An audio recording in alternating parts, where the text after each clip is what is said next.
Welcome to BigONE Weekly News Update. I'm Sophia. Crypto volatility deepens as liquidity tightens. The crypto market endured another turbulent week, continuing its downward trajectory as macro sentiment wavered between optimism and caution. Early gains driven by progress in U.S. China trade talks were erased after the Federal Reserve's hawkish commentary reignited liquidity concerns. Bitcoin, BTC, slipped 3.5% to close near $109,600, marking its first October decline since 2018. Ethereum, ETH, fell 6.3% to $3,850. BNB dropped 4.8% to $1,080. Solana, SOL, tumbled 7.3% to $188. The declines underscore how sensitive digital assets remain to liquidity shifts and broader macro narratives. Global markets hold firm. While crypto faced turbulence, global equity benchmarks remained resilient. S&P 500 gained 0.71% for the week and 2.27% in October, extending its six-month winning streak. Nasdaq rose 2.24% for the week and 4.7% for the month, its seventh consecutive monthly gain. Dow Jones added 0.75% weekly and 2.51% in October. Russell 2000 lagged, falling 1.36%. Europe Stoxx 600 edged down 0.22%, but still rose 2.46% for the month. Meanwhile, the U.S. 10-year Treasury yield climbed 9.23 basis points over the week, but fell slightly for October.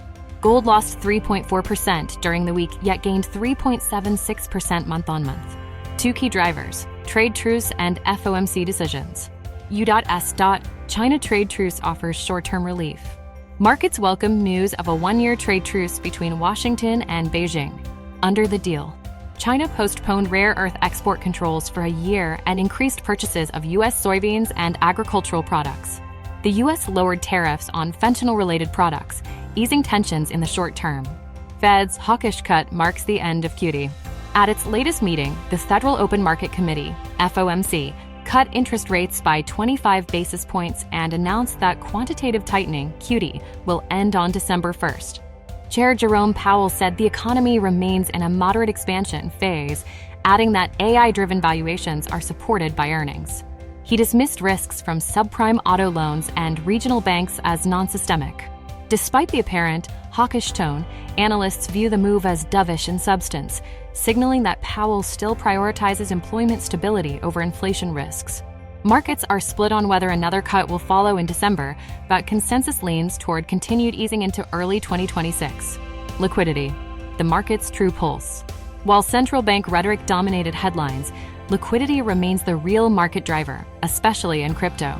Since October, tightening signs have emerged in the U.S. funding market, impacting liquidity-dependent assets. Europe's interbank market has also begun to tighten, amplifying volatility after the October 11th leveraged liquidations. The Treasury General Account (TGA) factor. The U.S. Treasury General Account (TGA) unexpectedly rose by $200 billion in October, rather than releasing liquidity as markets anticipated. Because government shutdown restrictions prevented spending, rising revenue and debt issuance pushed the TGA balance higher, effectively draining cash from the system and tightening funding conditions.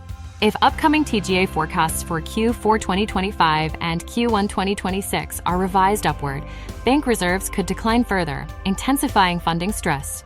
Conversely, a drop back toward $85 billion could relieve some of October's pressure. Funding market stress builds. The liquidity drain is visible across key U.S. funding indicators. SOFR spreads have widened, reflecting tightening conditions.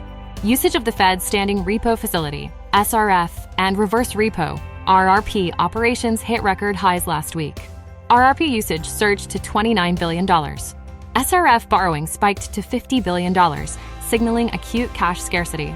Such stress is already weighing on crypto performance, highlighting the asset class's dependence on abundant liquidity. Light at the end of the tightening tunnel.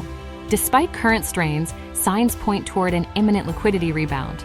Roughly $50 billion from RRP operations is expected to flow back into the market post-month end, bolstering bank reserves. Once the government reopens, likely mid-November, redeployment of TGA funds will inject fresh liquidity. If credit conditions remain tight, The Fed may accelerate balance sheet expansion, effectively reintroducing quantitative easing, QE, in practice, if not in name. For now, QT is paused, not reversed, but the groundwork for a renewed easing cycle is clearly forming. The week ahead. Key macro events. November 3rd, ISM Manufacturing Index. November 5th, ADP Employment Report. November 7th, Michigan Consumer Confidence. Earnings highlights. November 3rd, Berkshire Hathaway, BRK, Palantir, PLTR. November 4th, AMD, Shopify, Shop. Join BigONE today and take advantage of the growing cryptocurrency market.